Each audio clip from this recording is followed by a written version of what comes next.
Y hoy me corresponde hablar de seguir exponiendo a este enemigo que tenemos. Es un enemigo de nuestro ministerio, es un enemigo de nuestra vida en comunidad sana.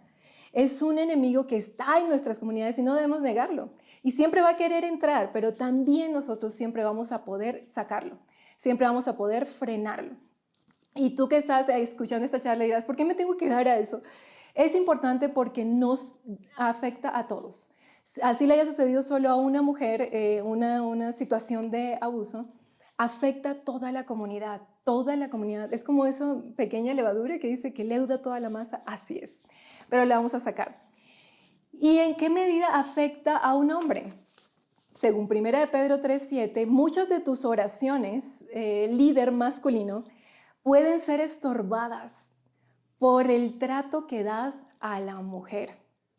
Es lo que nos señala Pedro. Traten bien a sus esposas porque no vaya sea que sus oraciones sean estorbadas. Quizá hay proyectos que estás planeando muy bien y ¿por qué no sale? ¿Por qué están estancados? ¿Por qué están estorbados? Vamos a quitar la piedra que lo está estorbando. Puede ser el maltrato a la mujer. Aunque se refiere a la esposa, obviamente es extensivo al género femenino porque la esposa es una mujer. Y porque así es como Dios desea que se trate a las mujeres, como Él ordena al esposo tratar a su esposa, y es la mujer más cercana que tiene. Es como Jesús ve a la mujer. Y también porque es importante entender esto, porque el abuso fracciona las relaciones de iglesia, obviamente, hace que se separen los miembros de una congregación, se afecta el buen nombre de la congregación, lo hemos visto, genera desprestigio y ministerios sanos que realmente Dios levantó para edificar y sanar, lamentablemente hoy tienen que enfrentar desprestigio, pero confiamos en que van a ser restaurados, eso lo creemos. Y también otros que están potencialmente llamados a crecer mucho, están frenados. Vamos a identificar si son este tipo de comportamientos los que están trayendo ese freno. ¿Por qué ese freno? ¿A qué se debe ese freno? Porque la obra de Cristo tiene unos principios, no funciona así a la ligera o como a uno le parezca, sino que tiene unos principios específicos. Y el primer principio es que se trata de una obra global y es una obra multitudinaria. Lo recuerdan, Mateo 28 nos dice, vayan a todas las naciones, hagan discípulos. ¿Cuántas personas hay sobre la Tierra? ¿Lo sabes? ¿Cuántos somos los habitantes de esta casa grande que se llama el planeta Tierra? 7.761 millones. Eso es mucha gente. Eso no cabe en una mega iglesia, no nos cabría. ¿Cómo vamos a alcanzar a 7.700 millones de personas? ¿Siendo poquitos? ¿Siendo unos cuantos? No. De esos 7.761 millones de personas que tenemos la misión de alcanzar, 3.847 son mujeres y 3.831 son hombres. Matemática simple. ¿Quiénes son más? Las mujeres son más de esa misión que tenemos por alcanzar. De manera que si somos llamados a una obra global, necesitamos un ejército de la magnitud de esa obra global. Así que necesitamos ser multitud, necesitamos que el cuerpo de Cristo crezca. Solo si trabajamos en un equipo grande, bien formado y sano, bien unido, como dice Pablo, como el cuerpo con todas sus coyunturas, solo así podemos hacer esa obra tan grande que supera nuestras fuerzas, que supera nuestra capacidad humana, con el poder del Espíritu Santo, pero en unidad multitudinaria. Necesitamos ser multitud. Entonces, ¿por qué es importante entender el tema del acoso? Porque el abuso, en todas sus formas, y específicamente en la forma que vamos a hablar hoy, que es la del acoso, es una de las formas de abuso que nos enseñó la psicóloga, la licenciada en psicología, Carmina. Esa forma de abuso, el acoso y cualquier forma de abuso, genera que se rompa la estructura, el tejido comunitario, el tejido de compañerismo, de unidad del cuerpo de Cristo, y entonces se dan fraccionamientos, divisiones, y ya no podemos ser un ejército que en conjunto trabaja para alcanzar multitudes. Y uno de los principios de la obra de Cristo es que Él envía bendición y vida eterna, nos dice el Salmo 133, solo cuando los hermanos están en armonía. ¿Qué pasa con el acoso como una de las formas de abuso? El acoso consiste en acorralar a alguien, podemos decirlo en términos castizos, apremiarlo, dice el diccionario, para presionarlo a que haga lo que quiero. El acoso entonces implica que alguien ve a otro, a quien debería ver como igual, como compañero, lo ve como inferior, este se siente superior y lo acorrala pensando que es simplemente un objeto para satisfacción de lo que él necesite o quiera en ese momento, porque este se siente superior. De manera que el acoso es un enemigo muy poderoso que el enemigo de Cristo, el enemigo de nuestras almas ha usado, es un arma muy poderosa que el enemigo ha usado para traernos una sutil división entre nosotros, haciendo creer a unos que son superiores a otros y por tanto tienen el derecho a premiar, a presionar, a acorralar. ¿Y qué pasa con el que está siendo acorralado, acosado? En consecuencia, como nos explicaba la doctora Carmina, va a pensar esta persona que está siendo acosada que tiene algo malo, que debe esconderse, que ya no debe participar de esta obra pública, que debe acorralarse y esconderse en un rincón, que es menos. Esa es la herramienta del enemigo. Y en ese ciclo vicioso, ese que se cree superior, ese que es menos, nos distrae y nos impide recibir la bendición y la vida eterna que dice el Salmo 133, ¿lo recuerdas? Lo acabo de mencionar. Qué bueno, qué agradable es que los hermanos vivan en armonía, porque allí es donde el Señor envía bendición y vida eterna. Vida eterna es lo que nosotros estamos llamados a dar, a anunciar. Entonces la obra del Evangelio requiere que estemos en armonía, en unidad. Y la armonía obviamente requiere un trato igualitario, un trato equitativo, un trato donde uno no se cree más que el otro, sino que se complementan, un trato de compañerismo, de respeto mutuo, un trato de amistad y de hermandad, de unidad, donde el uno reconoce al otro como importante. Por eso es necesario tratar este tema, porque es un enemigo silencioso que además se vale de la idea de no lo digamos, tenemos que mantenerlo en secreto porque es un líder. Cuando se denuncia algo de esto, lo queremos ignorar porque se trata de una persona que está en autoridad y preferimos el prestigio a la sanidad. Pues resulta que al hacer eso estamos despreciando la unción del Espíritu Santo.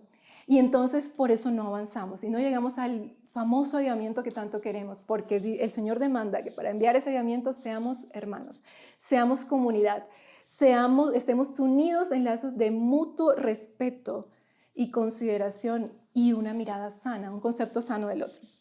Así que, ¿cómo erradicamos el acoso de nosotros? Si el acoso es percibir o proviene de que uno cree que es superior al otro y que tiene derecho a demandar del otro y a exigirle y a acorralarle, entonces lo que hay que erradicar es esta falsa idea de superioridad. ¿De dónde surge? En el caso del acoso de los líderes, que es el más común, el líder masculino, el líder varonil hacia las mujeres, este acoso surge de una falsa idea histórica que encontramos su origen en la Biblia y lo vamos a ver ahorita, de que el hombre es en algo superior, en autoridad o en capacidad superior a la mujer. Esto es consecuencia de la naturaleza de pecado, quiero decirles.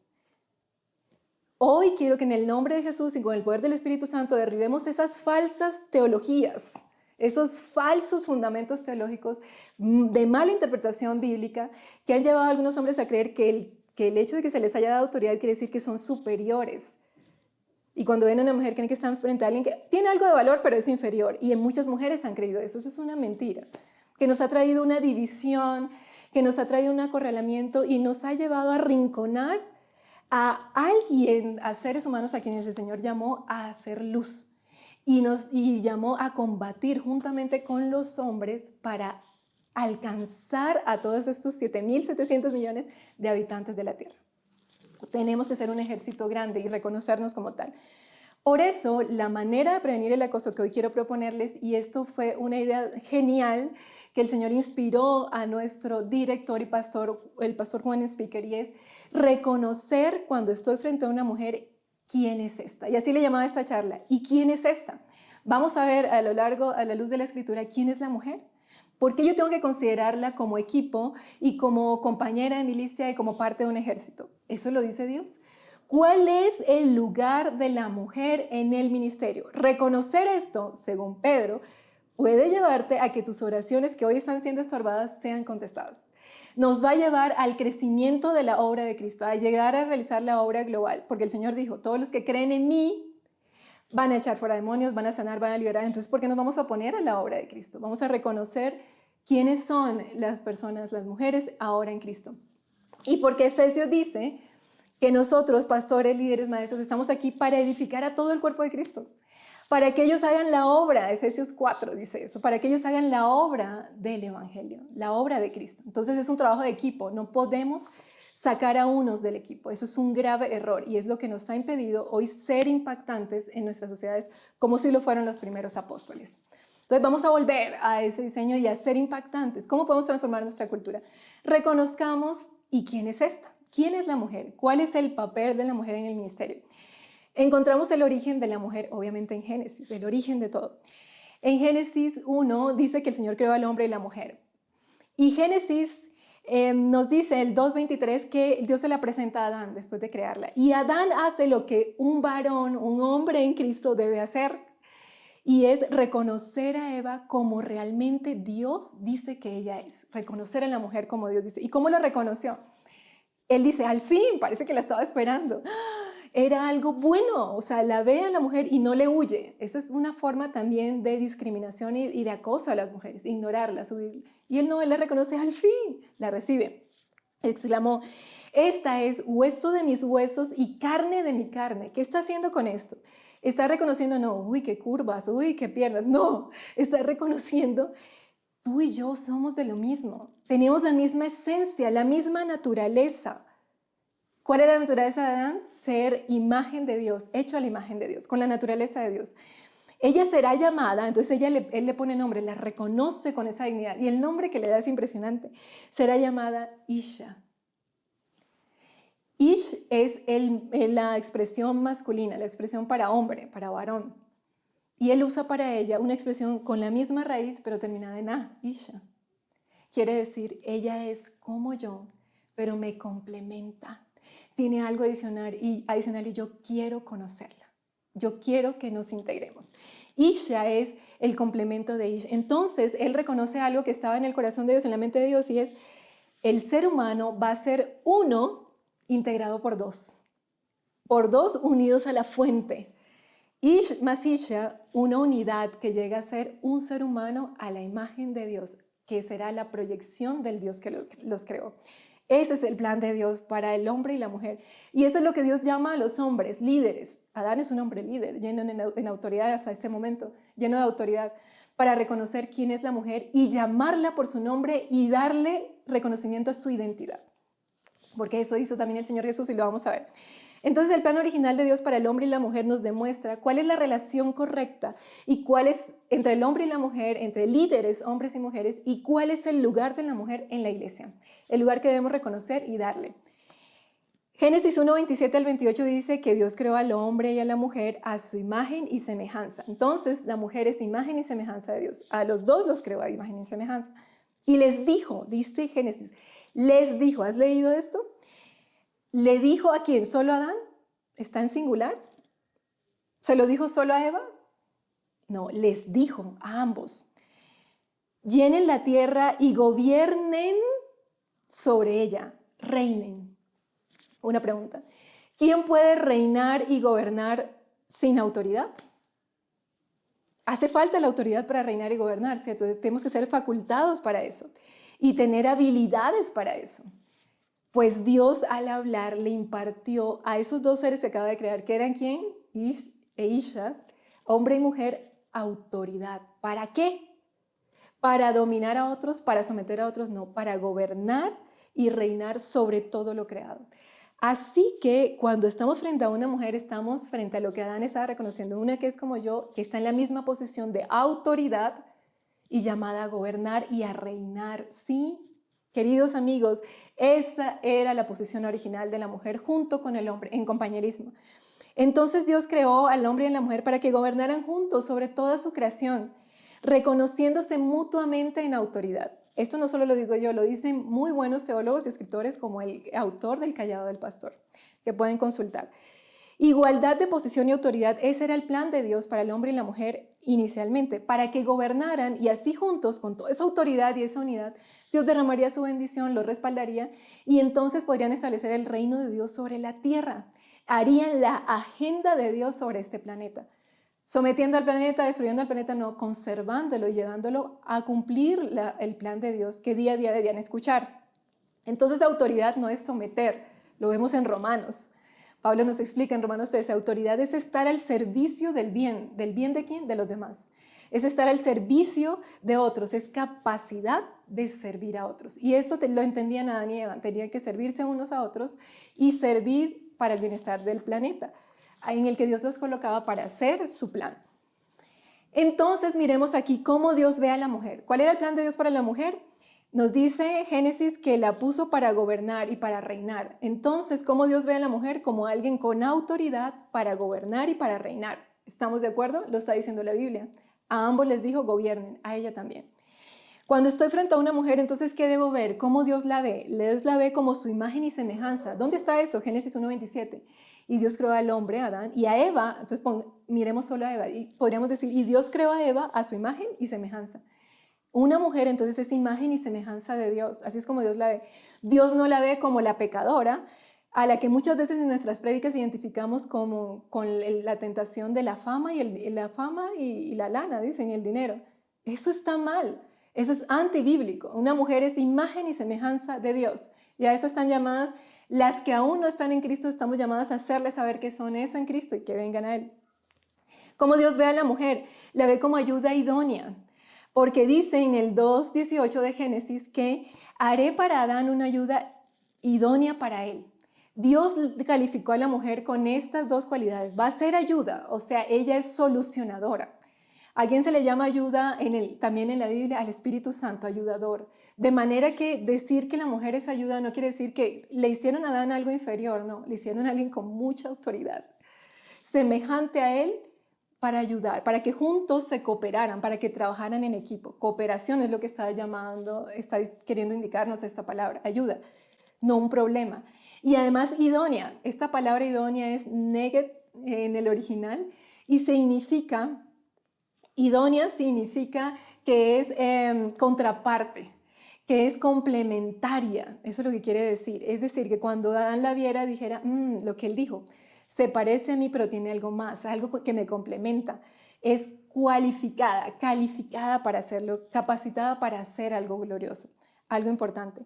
Y cuando Dios ve a una mujer, veo a una que es equipo con el hombre, que trabajan hombro a hombro y se reconocen mutuamente en autoridad. Es compañera de batalla o compañera de milicia. Y lo vamos a ver que a lo largo de la Biblia vuelve a decir eso de la mujer. Por eso 1 Corintios 11:11 dice, Pablo reconoce este principio y dice, es que la tenemos que tener clara. Los hombres en Cristo, las mujeres no son independientes de los hombres, ni los hombres son independientes de las mujeres, punto. Hay una interdependencia, tenemos que trabajar en equipo para poder entender los planes de Dios y poder desarrollar su autoridad y así avanzar. Había una promesa, en el Antiguo Testamento miremos las promesas que Dios dio acerca de las mujeres y que luego se cumplirán en Cristo y en los apóstoles y en nosotros. El Espíritu Santo lo va a restaurar y lo va a establecer en nosotros. Salmo 68:11 decía el Señor, este es un salmo, un versículo que se considera profético. Los estudiosos de la Biblia así lo ven. El Señor daba la palabra, el Señor daba una orden, una palabra que salía de su boca y dice, y una multitud anunciaba las buenas noticias. Esta palabra multitud, ¿que anuncia qué? Repite conmigo, ¿qué dice ahí? ¿Qué anunciaba? Buenas noticias, ok. Multitud, esa palabra es en el hebreo Saba. Saba significa una compañía de mujeres organizadas para la guerra. Entonces, ¿qué está diciendo Dios? Que cuando el Señor lance su palabra, ¿quiénes van a salir a dar ese decreto de Dios? Esas buenas noticias de Dios. Y las buenas noticias sabemos que son, ¿qué? El Evangelio de Cristo. ¿Quiénes van a salir a llevar ese Evangelio? Un ejército de mujeres capacitadas y organizadas. ¿Quién las organiza? El Espíritu Santo. ¿Quién las capacita? El Espíritu Santo. ¿Para qué? Para hacer la batalla, para ir a la guerra. Entonces, ¿son las mujeres objeto de pecado? ¿Son las mujeres un objeto para utilizar y acorralar? No, son el ejército de Dios, que con el poder del Espíritu Santo, el Señor con autoridad las envía, y esto va a suceder en Cristo, para anunciar las palabras de Cristo. ¿No es esto hacer la gran comisión? ¿Qué nos estamos perdiendo si las acorralamos? Un ejército capacitado para anunciar la buena noticia. Otra promesa en el Antiguo Testamento, Joel 2:28. Y después de esto derramaré de mi espíritu sobre toda carne, hombres y mujeres. Y vuestros hijos y vuestras hijas profetizarán. Y quiero poner el énfasis. ¿Quiénes iban a profetizar? ¿Solo los hijos varones? Las mujeres. ¿Y qué es profetizar? Anunciar las buenas noticias, la agenda, el plan de Dios, los pensamientos de Dios, como lo decía el Salmo 68:11. Y dice, los siervos, y sobre mis siervos y siervas derramaré mi espíritu. Para que todos, aún sobre los sirvientes, hombres y mujeres por igual, dice este versículo. Entonces, las mujeres no son unas personas llenas de autoridad, pero menos que el hombre, menos poder, menos unción, no, por igual. Solo que hay roles de orden en el matrimonio, y no es nuestro tema aquí, pero por efectos de orden. Pero en el cuerpo de Cristo tenemos el Espíritu Santo por igual y con esa autoridad restaurada al original. Fuimos llamadas a propósitos de gobierno y autoridad. Desde la antigüedad se vio así. Tenemos el caso de Débora, Jueces 4, lo puedes mirar. Ella fue llamada a gobernar el pueblo de Israel y a profetizar y fue juez sobre el pueblo de Israel. Y impulsó a Barak para que llevara al pueblo a enfrentarse a sus enemigos y acabaran con una opresión que tenían un ejército extranjero. Este es el liderazgo que Dios quiere para las mujeres. Unas mujeres llenas de autoridad que escuchan la voz de Dios y que trabajan en compañerismo con los hombres y ayudan a los hombres a levantarse y a posicionarse en su liderazgo.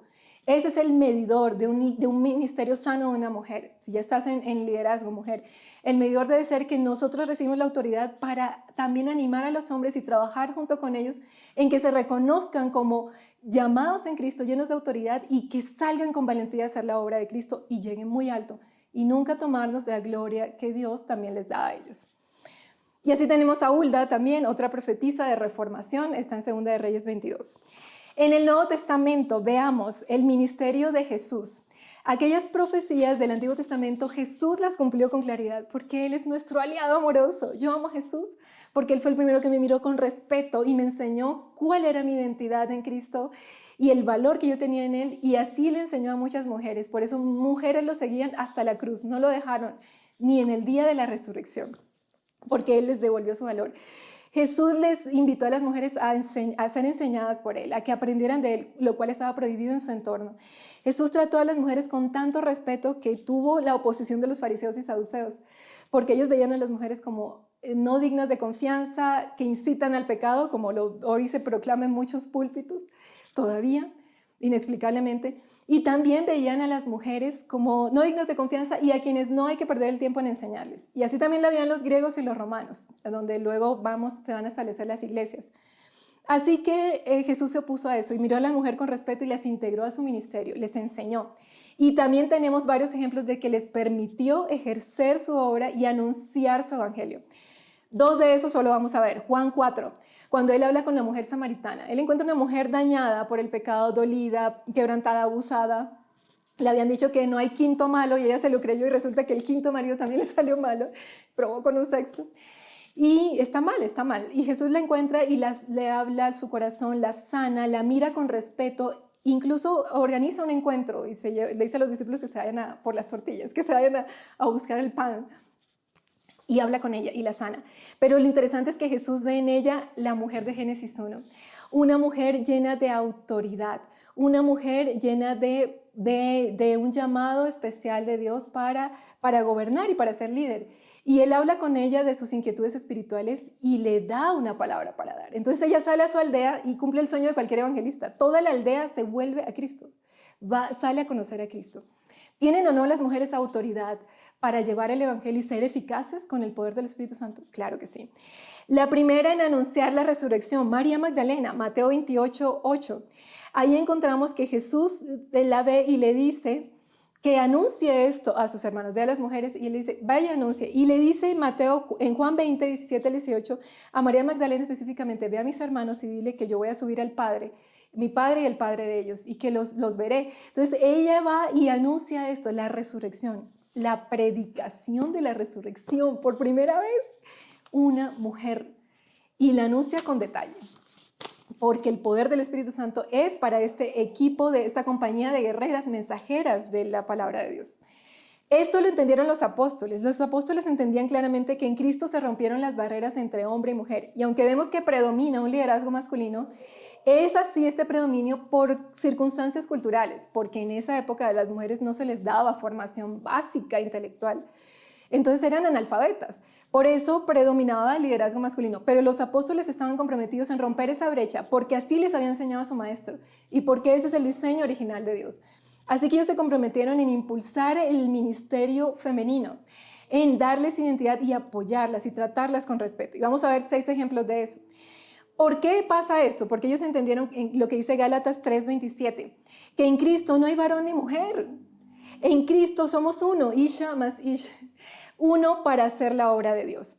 Hechos 1:8 dijo el Señor Jesús, y ustedes van a recibir poder para ser mis testigos. No se puede testificar la buena noticia si no tenemos poder. Esto se trata de demostrar que lo que decimos es cierto, con poder.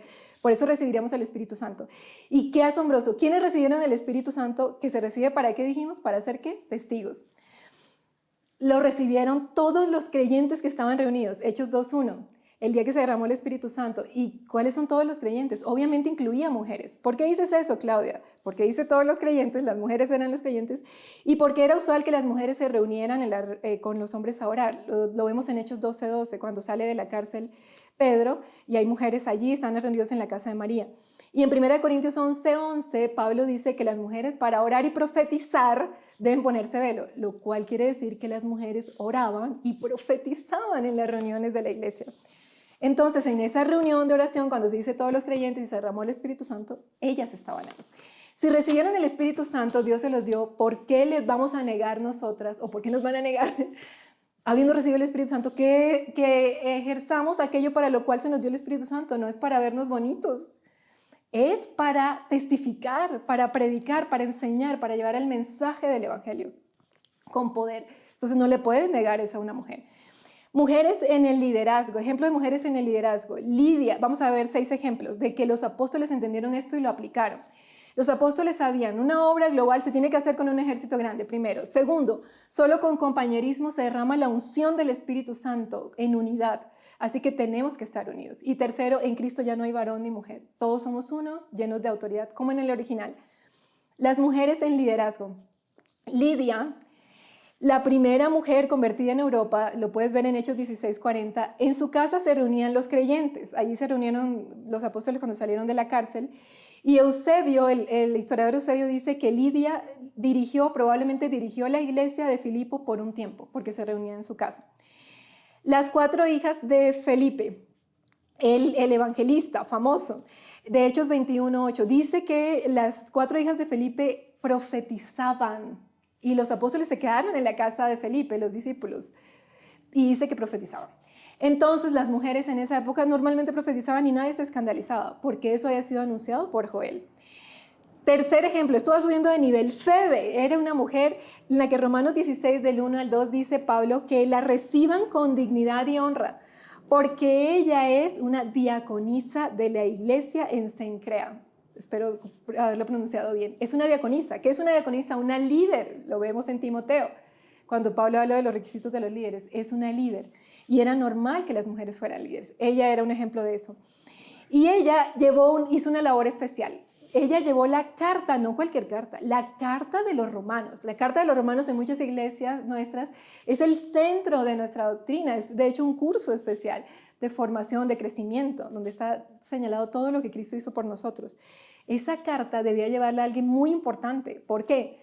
Que conociera muy bien la doctrina y estuviera lleno de sabiduría del Espíritu Santo, porque la misión de un portador de una carta en la antigüedad era explicar la carta. ¿Por qué razón? Porque en la antigüedad el papel era costoso y la tinta. Entonces el autor de una carta tenía que economizar tinta y papel, escribir solo los puntos importantes, y luego el mensajero debía explicar esa carta. Por eso ese mensajero viajaba muchos meses en barco y pasaba muchos días con las personas para explicarles la carta. Así que Febe debía ser una persona de mucha confianza y muy bien instruida para llevar y explicar esa carta. Y así lo hizo. Era una costumbre entre los apóstoles hacer eso. De hecho, 15:22 dice que Judas y Silas llevaron la carta del concilio donde se definió si los gentiles debían o no seguir la ley, y los apóstoles solo pusieron ideas centrales. Y estos hombres la explicaron. Lo encuentras en el versículo 30 y 32. Dice que reunieron a la iglesia y le explicaron toda la carta. Lo mismo hizo Febe. Entonces es una mujer que está explicando el centro de la doctrina cristiana. ¿No era o no llena del Espíritu Santo y de autoridad? Los apóstoles veían a las mujeres así. Eusebio dice que además ella supervisaba 2 iglesias y viajaba extensamente en el ministerio. tenía autoridad. Se veían iguales que los varones llenos del Espíritu Santo, los apóstoles. Y quinto, Junias, una mujer llamada apóstol, Romanos 16:7. El nombre femenino, este nombre Junias, que Pablo menciona diciendo, saludad a Andrónico y a Junias. Ese nombre Junias es un nombre femenino. Y mira lo que dice, los cuales son muy estimados entre los apóstoles. Es decir, Junias o Julia, algunas traducciones dicen así, era apóstol. Y nadie se escandalizaba. Compañera de equipo con Pablo.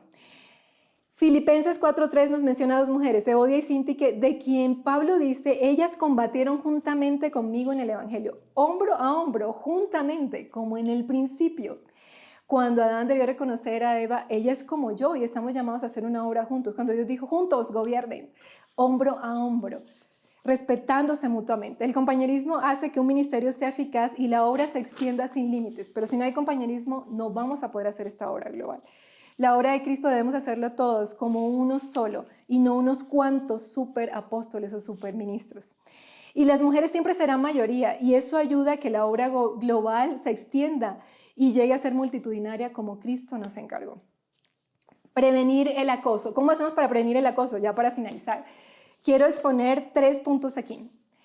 El primero es la cero tolerancia al acoso y la seducción. Vamos a quitar de nuestra mente la idea de que el hombre es superior a la mujer. ¿De dónde surgió eso? De Génesis 3. Cuando el hombre y la mujer pecan, entonces él comienza, ya bombardeado por el diablo, comienza a pensar, ella es la culpable, ella es el objeto de pecado. Y le dice a Dios, Adán le dice a Dios, esa mujer que me diste, ¿la desconoció? Por eso frente a una mujer piensa, ¿y quién es esta? Y ya hemos visto todo lo que una mujer es para Dios. Primero, cero tolerancia al acoso y a la seducción. No es permitido. No uses armas de injusticia para lograr propósitos de justicia. No seduzcas para que vaya a la iglesia, para evangelizar. Eso es diabólico, permítanme decirlo con claridad. Apocalipsis 2 del 14 y 20 dice que el Señor tenía algo contra una iglesia que se portaba muy bien, 2 iglesias, Tiatira y Pérgamo. Y era que toleraban a quienes seducían, a quienes enseñaban inmoralidad sexual y enseñaban a pecar, porque eran líderes, los toleraban. Y Jesús les dice, eso está mal, tienes que erradicar eso. Entonces, cero tolerancia, mujeres también, líderes mujeres, no digan como, ay, es que no es nada, lo malinterpretaste, no. Cuando alguien se siente coqueteado, acusado, acorralado, alguna mujer se siente acorralada en sus límites, en su intimidad, presta atención a eso y brindemos una red de apoyo, que como Santiago 4:16 dice, una red que contribuye a que nos confesemos los pecados y las cosas salgan a la luz. Y no digas, es que es poca cosa, es que los hombres son así, eso está mal. Ese es el error de Apocalipsis 2 que el Señor nos llama a corregir. Segundo, autoexamen del Espíritu Santo. Hombre, si identificas que tienes patrones inadecuados, patrones de pensamiento inadecuados frente a una mujer, toda mujer es coqueta. O las mujeres quieren conmigo, es amable porque quiere conmigo. No, saca eso de tu mente. Míralas como Génesis 1 dice y cómo están llamadas a ser en Cristo. ¿Cómo hago eso? Identifica tus deseos. Santiago 1, 14 al 15 dice, identificamos los deseos porque tú no eres tentado por lo que otros hagan, ni por Dios. Tú eres tentado por tus propios deseos. ¿Y de dónde salen los deseos? De los pensamientos que has alimentado. Lo que la cultura te dijo, lo que tu mamá te dijo, lo que en México te dijeron, los mexicanos son irresistibles. Mentira. O los colombianos, o lo que sea. Mentiras. Somos ejemplo y imagen de Dios y estamos aquí para proyectar a Cristo y hacer la obra de Cristo. Confesión, una vez lo has identificado, confiésalo delante de Dios. Primera de Juan 1:9 dice que si confesamos, Él nos perdona y nos limpia de toda maldad. Y busca apoyo para tratar esto en personas maduras que te ayuden a cambiar los pensamientos acerca de las mujeres. Trato adecuado de las mujeres. Cuando estés frente a una mujer, piensa, ¿y quién es esta? Honra y respeto es la forma como debemos tratar a la mujer. Se ha dicho que a la mujer se le tiene que dar solo amor y trato tierno. Lindo que nos traten así, pero somos más que eso. Somos embajadoras de Cristo y tenemos que ser tratadas con respeto y merecemos respeto, como los hombres merecen respeto. Primera de Timoteo 5:2 le dice a Pablo le dice a Timoteo, trata a las mujeres, a las mayores, como si fueran tu mamá. ¿Cómo se trata a la mamá? Honra a padre y madre. Entonces a las mujeres hay que darles honra, nos está diciendo la Biblia. Y a las jóvenes con pureza, o sea, no las veas como la de Génesis 3, la pecadora, esa que me hace pecar, sino como la de Génesis 1, la que fue hecha a imagen y semejanza de Dios y una persona en autoridad para gobernar, así que es mejor que la respete y la veo como alguien con autoridad para gobernar, igual que tú, varón. Primera de Corintios 5:16 dice que a nadie debemos ver con criterios humanos, sino que debemos verlo como Cristo los ve. Así que cuidemos las palabras que usamos. No nos refiramos a no referirse al aspecto físico de las mujeres. No nos gusta que hagan eso. No nos vestimos para que nos califiques. Nos vestimos porque nos gusta vestirnos bien. Y no estamos buscando que nos califiquen. Límites sanos en la comunicación, en lo que decimos en las prédicas acerca de las mujeres. Límites sanos en cómo el tono que usamos, en las palabras que usamos, que no generen ilusiones falsas en las mujeres. Claridad y en las horas de comunicación y los medios de comunicación. Respetemos las cercas privadas de las mujeres y no las acosen con mensajes de texto y usando sus números cuando no se los han autorizado. Y con palabras sanas, límites sanos en horarios de comunicación y en formas de comunicación. Con entendimiento, 1 Pedro 3:7 dice que los hombres deben tratar a las mujeres con entendimiento, porque ellas participan de la misma gracia, son coherederas de la gracia, o sea, igual gracia, igual esencia de Dios, igual autoridad. ¿Qué es tratar a las mujeres con entendimiento? Buscar sabiduría cuando vas a hablar con ellas, pídele al Espíritu Santo y reconoce que en ellas también hay sabiduría del Espíritu Santo y da valor a su pensamiento. Reconoce que participa contigo de la misma naturaleza de santidad, así que mírala a los ojos y mírala con pensamientos de santidad y trátala con palabras de santidad y transparencia además. Compañerismo con enfoque. Filipenses 2:2 dice, por último, Pablo dice, así quiero que ustedes hagan la obra. Háganme feliz con esto, sean compañeros de la obra de Dios. Véanse como compañeros, como Pablo ve a Evodia y a Sintique.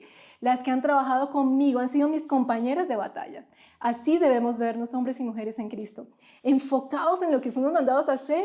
Es una gran obra, conquistar el planeta para Cristo. Así que no nos desviemos, no nos dejemos distraer por tonterías culturales. Trabajando juntos, dice Pablo, debemos trabajar juntos, no excluyan a las mujeres de los proyectos, escuchen sus propuestas, su visión femenina, que es una visión que viene de parte de Dios. Con un mismo pensamiento, cuando estemos juntos, enfoquémonos en hablar de Cristo, en pensar en Cristo y no en pensar en el criterio humano o en aspectos humanos, en aspectos de la vida personal. Con un mismo propósito. ¿Cuál debe ser nuestro propósito? El de Génesis 1:27. Hacer el reino de Dios en la tierra, traer la agenda de Dios a todo este planeta. Así que yo los bendigo y Padre, yo te pido que tú nos enfoques en tus planes, que sanes nuestros pensamientos y en el nombre de Jesús se derriben barreras de división y las mentiras que han dado lugar al acoso. Bendecimos cada ministerio con restauración y nos unimos para ser compañeros en Cristo. En el nombre de Jesús, amén. Gracias, bendiciones.